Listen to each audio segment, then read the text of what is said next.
50 anos do programa O Tema é Frevo.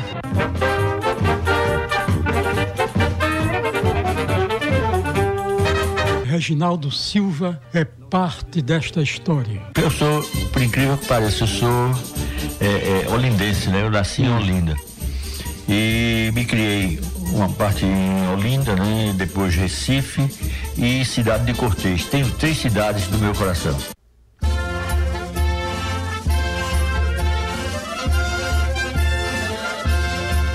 Chegamos ao final de mais uma audição do programa Frevo, Patrimônio Cultural da Humanidade, levado ao ar de segunda a sexta neste horário. Em todas as épocas do ano ouve-se música popular brasileira, e frevo é música popular brasileira. Recife é a capital do frevo. Até o próximo programa. Esteve com os senhores Hugo Martins.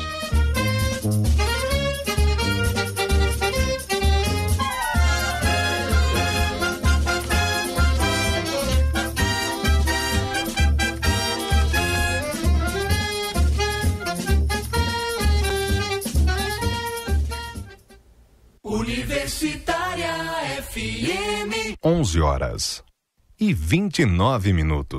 Universitária FM 99.9.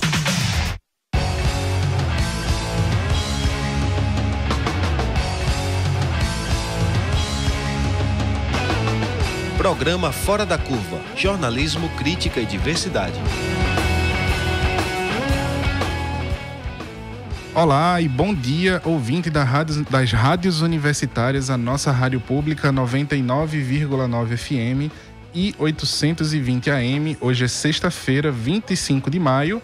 Agora são 11h30 e está no ar o programa Fora da Curva. Meu nome é Bruno Nogueira, eu sou professor nos cursos de comunicação da Universidade Federal de Pernambuco e trago aqui nossa dose diária de jornalismo, crítica e diversidade. E eu começo o programa lembrando que a ONG Gestos, uma das instituições parceiras do Fora da Curva, comemora a próxima sexta-feira, 1º de junho, 25 anos de atuação no Estado. A Gestos trabalha com temas como soropositividade, comunicação e gênero, e a festa será no Clube Atlântico de Olinda. Vai ter som na Rural, Encantaria, Cristiane Falcão, e o Fora da Curva a gente sorteou um par de ingressos por dia, todo dia. O último sorteio é hoje, então entra lá no nosso Instagram, o perfil é Programa Fora da Curva, que você encontra todas as instruções. A gente teve um problema aqui com a entrada que a gente ia ter agora, já a gente retoma com isso. Um dos maiores contrastes hoje... Vai entrar? Um dos maiores contrastes que a gente tem hoje no Brasil está na estatística que temos mais prédios abandonados nos centros urbanos do que famílias sem ter onde morar. O direito à moradia, ele é garantido para todo cidadão em nossa Constituição Federal e é por isso que chamamos que toda obra de prédio e casa que ocupa o país precisa ter uma função social. Para conversar sobre o assunto, o Fora da Curva convidou Jean Bitum, falei certo? Jean é doutor em Geografia Humana e faz parte do Observatório das Metrópoles e é um dos colaboradores da Rede de Estudos sobre Cidades Médias. Bom dia, Jean. Bom dia. E quem também está aqui no estúdio com a gente é a Ana Cecília, que é advogada do Movimento dos Trabalhadores Sem Teto, professora na Universidade de Pernambuco e doutoranda em Direito na PUC-Rio. Bom dia. Bom dia. Eu ia falar bom dia, Ana, mas é bom dia, Cecília, né? Bom dia, Cecília. Tá bom. Bom, primeiramente, vocês conseguem trazer uma dimensão do Recife nesse contexto nacional? Como é que a capital fica nesse contraste entre moradia, qualidade de moradia e famílias sem teto em relação ao país? O contexto nacional, né? Os dados que a gente tem, que a gente até fala que é dados do IBGE, não é dados do MTST, né? São de 7 milhões de imóveis vagos, enquanto temos 6 milhões de sem-tetos. Então, deve ser habitacional de 6 milhões.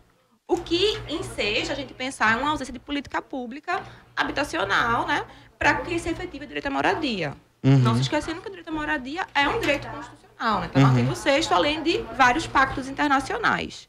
Quando a gente traz essa estrutura para o município do Recife, ele não está muito distante disso, né? Na verdade, tem algumas experiências relevantes em São Paulo, por exemplo, né? Com relação à hipótese de IPTU progressivo.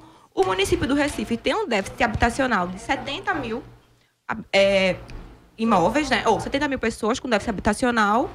E a única política habitacional que o município tem, que eu não poderia nem chamar isso de política habitacional, é o chamado aluguel social, que é o auxílio moradia. O aluguel social é um valor destinado de R$200 para as famílias para ajudarem no aluguel.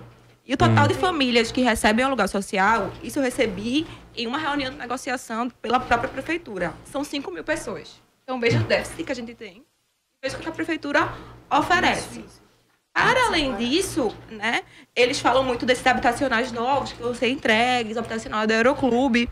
E aí uma das pautas do movimento, junto com o pessoal do sítio dos pescadores, que é a ocupação no bode, que o movimento também tá junto, era pedir uma transparência habitacional para como é que vão ser fornecidos esses habitacionais no Aeroclube. Transparência essa que tem que ser feita realmente pelo poder público, né? E até agora a gente não conseguiu. Pedimos também que fosse dado prioridade às habitações que estão realmente precárias, que uma das coisas que também a gente não sabe no município do Recife é que as palafitas continuam, né? Houve aquela higienização naquela área do Rio Mar e da Via Mangue, mas as palafitas continuam. São muitas, né? Quando foi feita aquela construção, a gente não consegue enxergar as palafitas, mas elas estão lá. Então, pedimos isso, mas até hoje também a prefeitura não fornece muito. E acaba que a única política habitacional que não é política é essa, né? A de fornecimento do auxílio moradia. Complementando,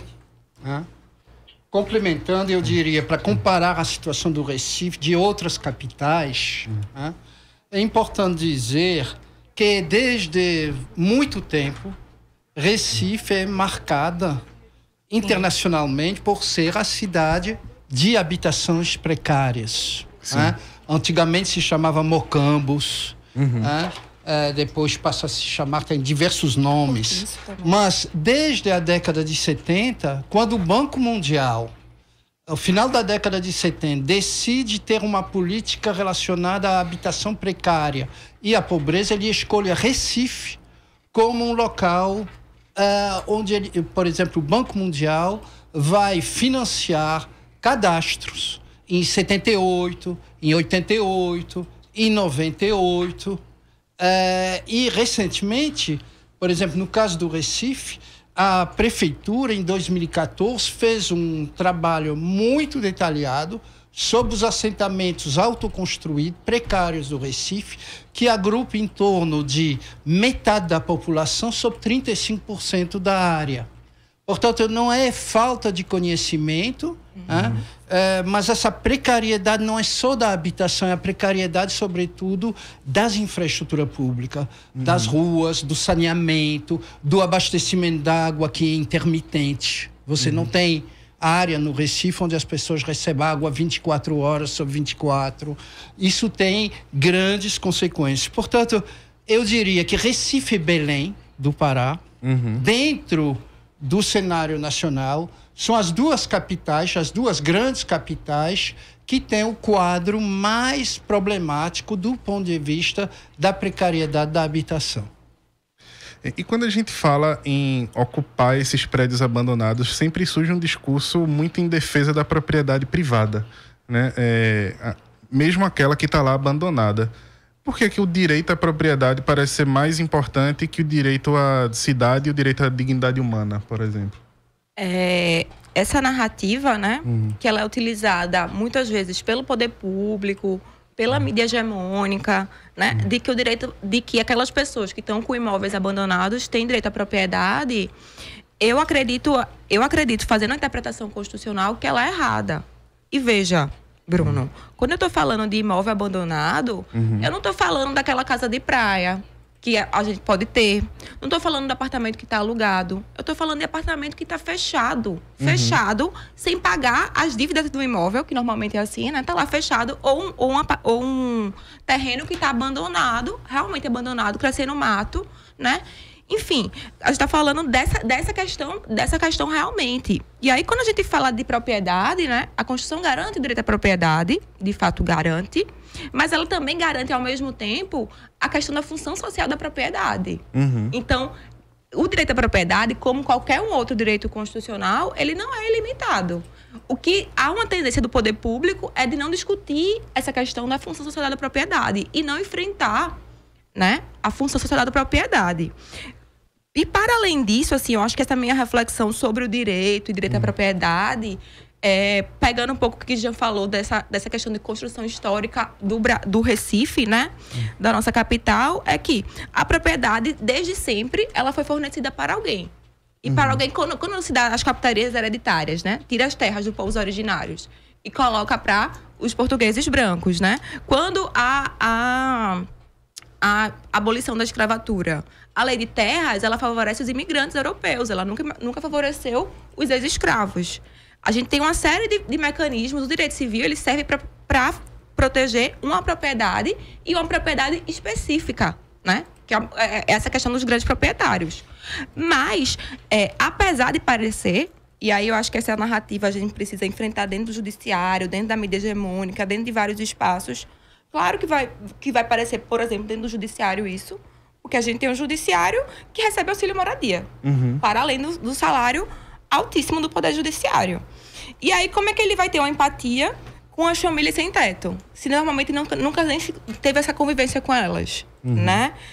Mas, de forma alguma, primeiro que a dignidade da pessoa humana é aquele núcleo essencial dentro do direito constitucional e dos direitos humanos, né? A dignidade da pessoa humana sempre vai estar em primeiro lugar. E para além disso, e acho que mais além disso, essa discussão nem se dá em torno de propriedade versus dignidade da pessoa humana. Eu acho que essa discussão se dá realmente em que essas pessoas que não cumprem a função social da propriedade não têm direito à propriedade, porque ela não está cumprindo a função social. Então, ela não tem propriedade como não tem posse.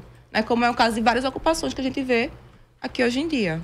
E aí você falou muito bem aí desses imóveis que estão simplesmente abandonados, né? Não é um apartamento dentro de um prédio abandonado, mas um prédio inteiro. E isso também tem um custo, né? Tem custos e prejuízos para o poder público, para a gente. Vocês podem explicar um pouco? Você estava falando aí da questão dos impostos que deixam de pagar. Tem outras questões também? Tem questões estruturais, né? A gente vê, por exemplo, no prédio de São Paulo, que caiu. Era um prédio da União e colocam a culpa, né? A narrativa que se construiu é de colocar a culpa no poder das pessoas que estavam ocupando o prédio, né? Quando o prédio era da União, estava lá fechado, sem nenhuma reforma estrutural e colocando essa questão lá. Veja, num prédio abandonado, por exemplo, trazendo o caso da ocupação Marielle Franco, que é uma ocupação no centro de um prédio que estava abandonado há mais de 15 anos, no caso da Marielle especificamente, tem uma série de questões, inclusive de saúde pública relacionada. Para além do débito milionário do imposto territorial urbano, né, que poderia ser revertido, por exemplo, em política habitacional, né, já que a prefeitura fala que não tem dinheiro para isso, mas gasta 20 milhões de publicidade anualmente. Mas, enfim, esse dinheiro poderia ser revertido para a política habitacional e não é. E, para além disso, veja, o prédio estava abandonado, tinha uma série de animais mortos, tinha água lá, que era foco de dengue, um monte de água parada, que era foco de dengue. Então, aquilo é foco de doença, o que seja também uma atuação do poder público para isso, né? Então, são várias coisas que estão relacionadas a essa questão da propriedade estar lá parada, né? E para além disso, por exemplo, quando as famílias, nesse caso específico, estão morando no centro, o poder público economiza, por exemplo, e a gente já tem outras políticas relacionadas, que é de educação, que está próxima. A gente tem se a família trabalha no centro e mora no centro, a gente tem uma questão de melhoria do trânsito, de transporte público. Então, é uma série de coisas que estão relacionadas. Quer complementar? Sobre essa questão da função social da propriedade, eu acho que tem algumas afirmações importantes. Primeiro, é observar que a propriedade se esconde. Nós não sabemos, não tem mapas, por exemplo, com o nome dos proprietários, como existe em outros países. Isso tem efeito muito grande no sentido que, de repente, um terreno, vamos dizer, que tem galpões abandonados durante 20, 30 anos, como é o caso, por exemplo, em Santa Amaro. Sim.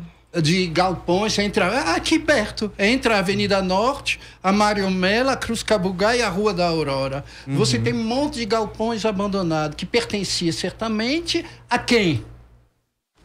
Não sabemos, mas a família, certamente, de industriais, etc., que já foi uma área industrial. Bom, Esses prédios ficam parados durante 30... Esses prédios abandonados, esses galpões ficam parados durante 20, 30 anos. Qual é a consequência disso? Você retira do mercado uma oferta possível de terreno e de prédio. Portanto, você encarece o preço do terreno e o preço dos prédios fora dele, porque você especula, você guarda durante 20 e 30 anos esses galpões inutilizados e, de repente, não mais que de repente, a gente vê surgir edifícios de luxo agora. A mesma coisa aconteceu, por exemplo, com o terreno da Bacardi, lá no Pina, que desde os anos 80, ficou inutilizado com uma fábrica abandonada. E, há alguns anos atrás, esse terreno passa a gente vê surgir lá o shopping Rio Mar. Né?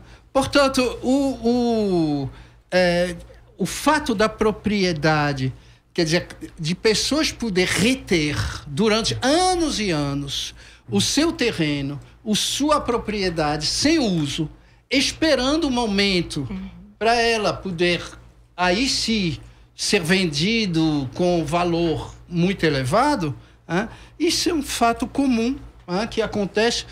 Eu diria, por exemplo, o Paiva. Até uma tese de doutorado mostra que nos anos 80 os proprietários do Paiva começaram a lotear e a vender os lotes. Quando eles viram que não estava se vendendo bem, eles recompraram esses lotes e demoraram 20 anos, mais de 20 anos, 25 anos, sem verdadeiro uso, guardando esse terreno, até surgir um grande empreendimento valorizado, até poder ter uma conjuntura favorável.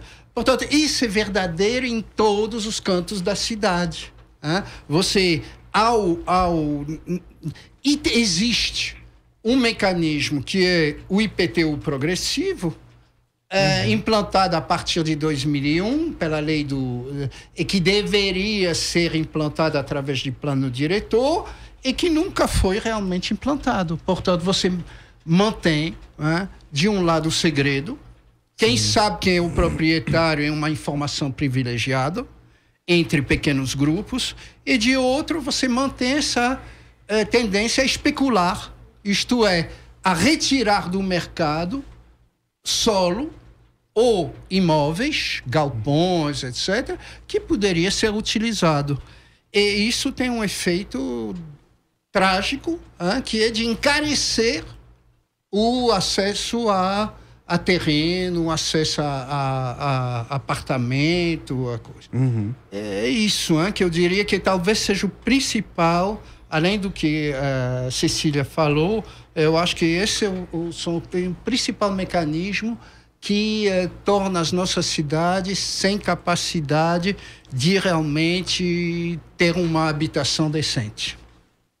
Eu queria lembrar ao nosso ouvinte que o Fora da Curva está com uma campanha no ar, chamado Jornalismo que eu quero. Qual é o jornalismo que você quer? Você pode mandar um vídeo pra gente com mais ou menos 30 segundos, em qualquer formato, não só de arquivo. Ele pode ser também na horizontal, vertical, para cima, para baixo. O importante é mandar. Você manda pela nossa página no Facebook, no endereço facebook.com/programa Fora da Curva. Nós estamos selecionando para exibir em nossas redes sociais as melhores colaborações. Ô Jean, de certo modo também é um certo reducionismo pensar que estamos falando só de dar casa para quem não tem casa. Encarar essa pauta da moradia também é uma forma de pensar a cidade como agente de uma sociedade política. De que forma esses assuntos estão ligados, por exemplo, a outras políticas da cidade, como o desenvolvimento socioeconômico? Você começou aí falando de como a gente mora mal, eu acho que, na realidade, não é que existe um déficit de casa, mas, na realidade, todo mundo acaba morando em algum lugar. Nós não somos tartaruga que carregamos a nossa casa nas costas. Portanto, o problema é que a grande maioria da população mora em condições precárias. Isto é, às vezes é precariedade da casa, E aí você tem que ter política para melhoria da casa. As pessoas investem nas suas casas, as pessoas melhoram muitas vezes as suas casas logo que tiver renda. Né? Agora, obviamente, para ter renda, você tem que ter emprego, você tem que ter alguma... mas, por exemplo, nos últimos anos... naquele curto período,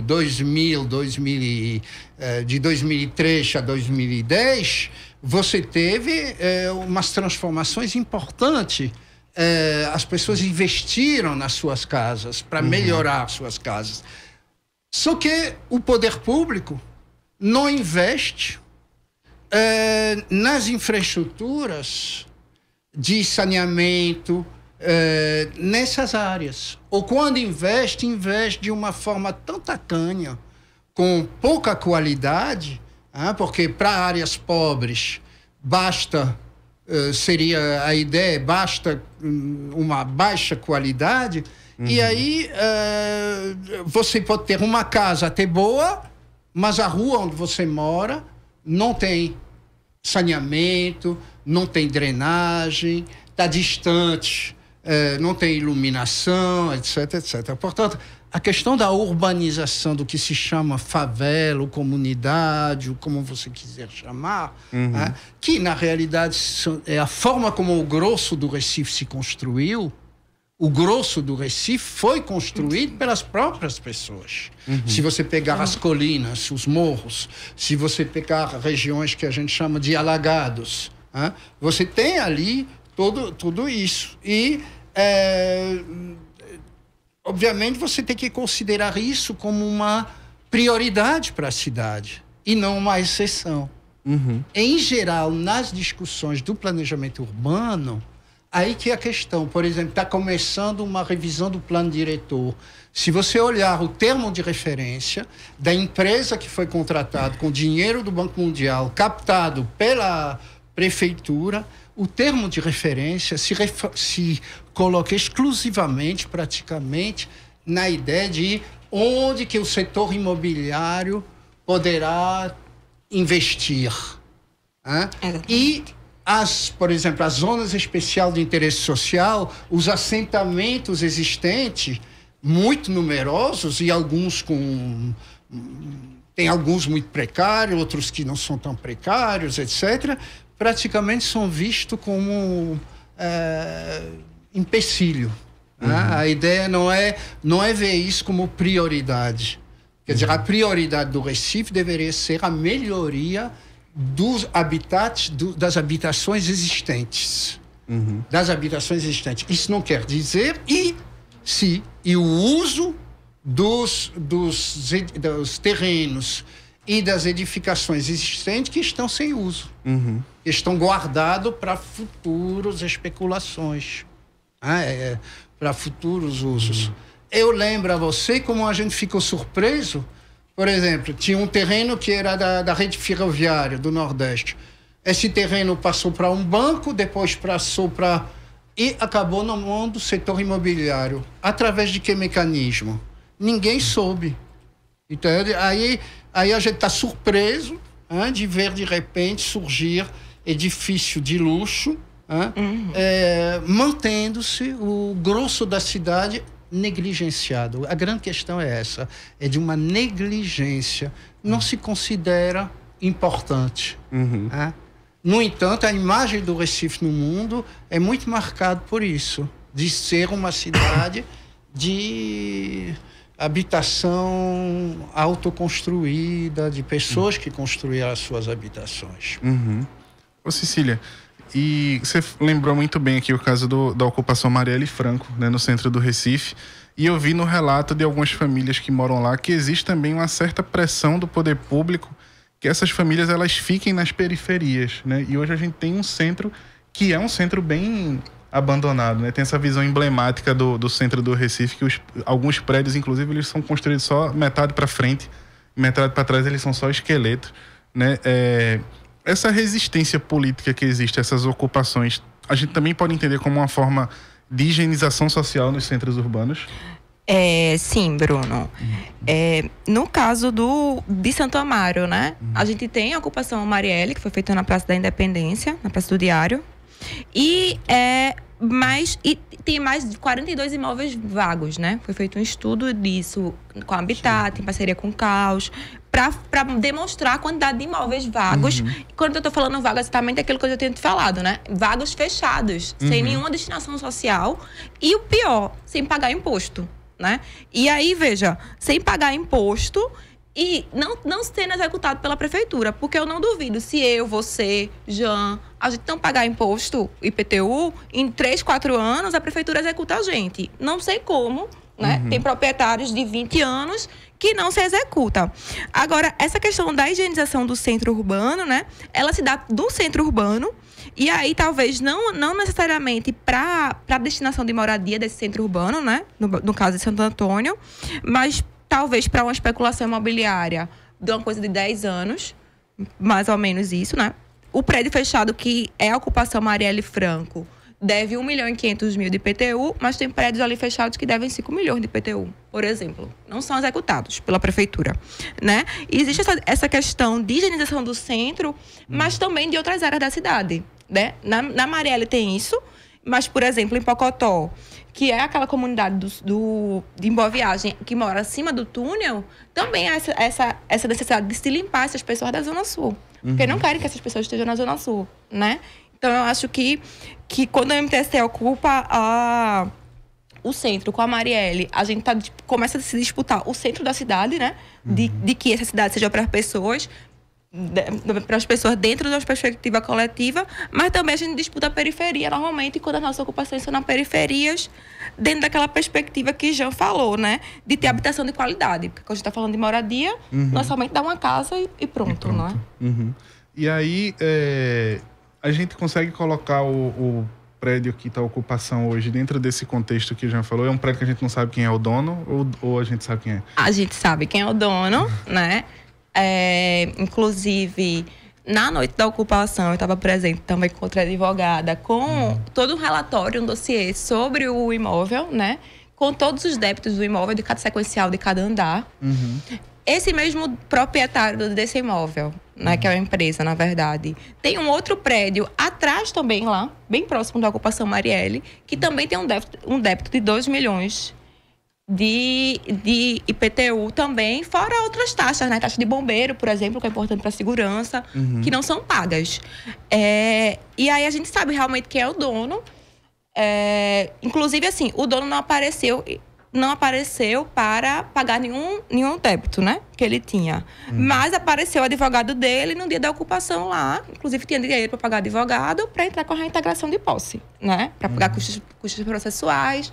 Então, existe uma opção aí do que esse dono quer pagar, né? E como é que ele consegue ou não executar, que a prefeitura não executa essas dívidas dele, eu não sei. Agora, tem um contraste interessante que eu estava pensando enquanto você estava falando aqui, que existe uma dívida muito grande, mas existe também uma arrecadação muito grande, né? Porque esses prédios, eles são usados durante o carnaval como camarote e não deve ser simplesmente abrir a porta e o pessoal entra, né? Então, deve ter uma arrecadação de dinheiro desse proprietário durante o carnaval também. Sim, é uma arrecadação de dinheiro do proprietário no carnaval. No caso do prédio da Marielle, especificamente, não tinha como ter, porque todo o processo, inclusive eu posso depois te mostrar umas fotos que eu tenho no meu celular, de como estava antes o imóvel, estava realmente sem condições de habitação. Hoje em dia ele está todo reformado, assim, através de mutirões das famílias que estão lá e de pessoas da sociedade civil que estavam apoiando a ocupação, né? Para além disso, no prédio da Marielle hoje em dia, né? Agora sim tem função social da propriedade. Foi instalada uma creche no primeiro andar, para que as mães possam poder trabalhar e deixar seus filhos na creche, né? Mas uma coisa que o poder público não faz, que é isso que também tem que estar relacionado com a moradia, né? Ter a moradia, ter a educação próxima, ter creche para deixar seus filhos, porque como é que você vai conseguir seu sustento se você não tem como deixar seus filhos, né? Mas, para além disso, também tem uma série de proprietários que têm um imóvel fechado a partir de um planejamento de 10 a 20 anos para aquele centro do Recife, que não paga IPTU, mas que tem esses lucros, por exemplo, no Camarote do Galo, né? Você ia complementar, Jean? Sim. Há alguns anos atrás, houve um projeto, eu me lembro de um arquiteto que trabalhou nisso, que chamava Morar no Centro. Com a Caixa, inclusive cooperação com a França e uma série de coisas. O resultado foi só um prédio, perto da igreja São José, perto do Forte de 5 Pontas, um prédio que foi recuperar para moradia. Portanto, muito trabalho para muito pouco resultado. E, de fato, eu diria que tem uma questão central, que é: aceita-se ou não que pessoas que não sejam da alta sociedade passem a morar em áreas centrais? Isso é uma questão que é mais do ponto de vista realmente do pensamento das pessoas, da possibilidade. Aceita conviver com essas pessoas quando eles trabalham no centro, mas o centro não seria o lugar onde essas pessoas poderiam morar. Eu lembro, já que você fala da imprensa, eu lembro de um jornal, dos 2 jornais daqui, que em 2010 fez um artigo que se chamava Favela Cerca a Zona Sul, com um mapa, com as favelas em vermelho, e o título era assim: Favela Cerca a Zona Sul. Como se as favelas não fizessem parte da Zona Sul. Como se eles se cerca a Zona Sul e que elas não estão na Zona Sul, para o jornalista que escreveu esse artigo. Portanto, a Zona Sul não incluiria essas favelas.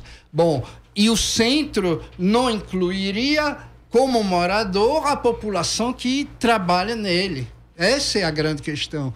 Você aceita que as pessoas vêm de muito longe para vir trabalhar no centro, mas você não aceita que essas pessoas possam morar perto de onde elas trabalham. Essa é a coisa. Daí essa ideia de periferia, né? que inclusive as políticas públicas, por exemplo, na época dos conjuntos habitacionais, o Minha Casa Minha Vida, geralmente foram instrumento para jogar para a periferia populações. Que depois aí você tem esse problema de transporte, o custo do transporte, etc., em vez de tentar aproximar, usar melhor o que a gente já tem construído. Tá bom. Queria lembrar você que está escutando o nosso programa que você pode participar enviando perguntas e comentários em nossa página do Facebook. Lembrando mais uma vez que o endereço é facebook.com/Programa Fora da Curva. Lá também tem a transmissão ao vivo em vídeo do programa diretamente aqui do estúdio. E além, uma coisa que já entrou na nossa conversa aqui, na verdade, né, que assim, além dos prédios abandonados, dos prédios 100% abandonados, no Recife a gente tem vários terrenos que eles estão largados aí a vistas públicas, né? Mas uma coisa que faz muito parte do contexto aqui da gente é que nós temos um poder público que sempre teve uma relação de troca muito próxima com diversas empreiteiras e construtoras, né? Então, a gente pode dizer então que com moradia ou sem moradia, a gente está refém desses interesses cruzados, né? Posso? Pode? Pode. Eu vou lhe contar uma coisa que me chocou muito. Alguns anos atrás, participei de um debate no Colégio das Damas, na Universidade das Damas, que era organizado por uma ex-orientando, uma arquiteta, e sobre, na época, o projeto da Arena, da famigerada Arena de São Lourenço da Mata. E um secretário de Estado que estava lá falou publicamente: nós temos 3 empresas interessadas na licitação, mas eu não posso dizer quais são. Isso ele diz a público, tranquilamente. E ninguém parece ter se chocado disso. Quer dizer, no fundo ele diz: eu tenho uma informação privilegiada. como na Bolsa, como o pessoal da Bolsa, da Finança. Eu tenho uma informação privilegiada, eu não posso repassar a você. Óbvio que a gente sabe que depois uma dessas empresas foi a Odebrecht, que deixou aquele famoso essa famosa arena, que hoje o contribuinte pernambucano tem que pagar para garantir a arena. Mas, veja, o que me chocou naquela reunião é que havia muita gente e que ninguém... Eu falei a público, eu disse, isso não é coisa de homem público, mas eu me senti totalmente exótico, porque o grosso das pessoas considera isso como uma prática normal. Você tem aquelas informações privilegiadas e, em função disso, você atua. E aí é essa questão. Por isso que é importante o processo participativo, que as pessoas possam ter tempo para ter as informações. E eu fico muito preocupado quando eu vejo que o novo plano diretor, previsto pela Prefeitura do Recife, o calendário é o quê? 4 meses. Passaram anos para contratar uma firma. Sim. E agora querem fazer em 4 meses, correndo. Como é que as pessoas vão ter a informação sobre os terrenos, sobre isso? Somente vão ter as informações daquelas que já detêm e que são os privilegiados. Sim, exatamente. E aí, só pegando o gancho nisso que tu falou, Jean, é exatamente isso, assim, essa falta de publicidade, de transparência, né? Que é princípio constitucional também, que a administração pública tem que ter, né? Tanto para a gente estar deliberando, por exemplo, enquanto plano diretor, como para saber que é um proprietário daquele imóvel, né? Que tem interesse social. Ou pior, que no caso do município do Recife, não tem transparência para saber quais são os critérios para destinar um habitacional. Então, como é que a gente não sabe? Não se tem a transparência disso. Se pedir uma lista para saber quais eram os critérios, e nem isso a prefeitura fornece para a gente, né? Então, assim, é um total caos e é um total desrespeito realmente, né? Da letra da lei, porque quando você estava... Bruno falou dessa questão do direito à propriedade, né? Eu estava falando de letra da lei, e é um desrespeito da letra da lei, realmente, quando a gente está falando de princípio constitucional, sabe? De transparência mesmo. E aí, só pegando um gancho nessa pergunta inicial, sobre essa questão dos terrenos largados, né? De imóvel largado, de terreno largado, em algumas vezes de negociação que eu estava presente com a prefeitura, a gente pautou, por exemplo, no caso de Pacotó, que é o pessoal que mora em cima do túnel lá na Zona Sul, pautou que, para não tirar as pessoas do entorno, né? Porque as pessoas moram lá há 20 anos. Não dá para tirar aquelas pessoas que moram ali e colocar sei lá onde, né? Então, para não tirar, a gente pensou em pesquisar locais naquela localidade que tivesse com débito de IPTU, porque aí compensaria e não teria ônus para a prefeitura. Mas a prefeitura também não quis isso, né? Então, existe uma ausência de vontade política realmente para concretização, né? E assim, outras vezes, por exemplo, quando a gente estava falando desse plano diretor e quando Jean falou também do Estatuto da Cidade, né? Essa possibilidade de implementar o IPTU progressivo. O que a prefeitura fala muito em palestras ou em mesa de negociação é que estamos dialogando, estamos conversando, há 2 anos estamos debatendo. Mas veja, quem está morando na rua não pode esperar 2 anos, não quer esperar 2 anos, porque ela está ao relento. Quem está morando na habitação, que corre o risco de cair, de habitações precárias, não pode esperar 2, 3 anos. Eu entendo que existe um procedimento, mas a pessoa tem pressa, porque a pessoa tem pressa de viver. É muito lento. E de viver com qualidade, né? É muito lento. Eu diria que, por exemplo, tem um trabalho de doutorado de uma geografia que mostra, por exemplo, como, por exemplo, a partir esses movimentos, como o movimento de luta dos bairros, etc., quando consegue um terreno, para conseguir chegar a tudo regularizar, etc., demora anos e anos. Demora anos e anos. Muito mais que a construção de uma dessas torres, que a gente veio surgir Aí, por que é tão difícil? Por que a estrutura jurídica, administrativa está sempre colocando dificuldade Isso deve ser a sua experiência. E é né? difícil Eu vou assim. ter que Cortar. porque infelizmente nosso tempo ele já encerrou. Tá. Mas a gente segue conversando com os convidados e vai ter conteúdo na nossa página no Facebook também, tá? Lembrando você que está nos ouvindo que o programa ele tem reprise hoje às 21 horas aqui na Rádio Universitária. Quero agradecer muito a presença de Jean e de Cecília aqui mais uma vez. Obrigada pelo convite. O programa ele contou hoje com Chainan França, Carol Torpe e Débora Oliveira nas redes sociais. Teve produção de Edi Rodrigues, o roteiro e a locução minha, Bruno Nogueira, e os trabalhos técnicos são de Marco da Lata. Você pode rever esse e outros programas do Fora da Curva em nosso canal no YouTube, youtube.com/programa Fora da Curva. Tudo que já foi exibido por a gente está disponível lá também. O Fora da Curva ele volta na segunda-feira com a apresentação de Adriana Santana. Até lá, uma boa sexta-feira e um ótimo fim de semana para todas e para todos.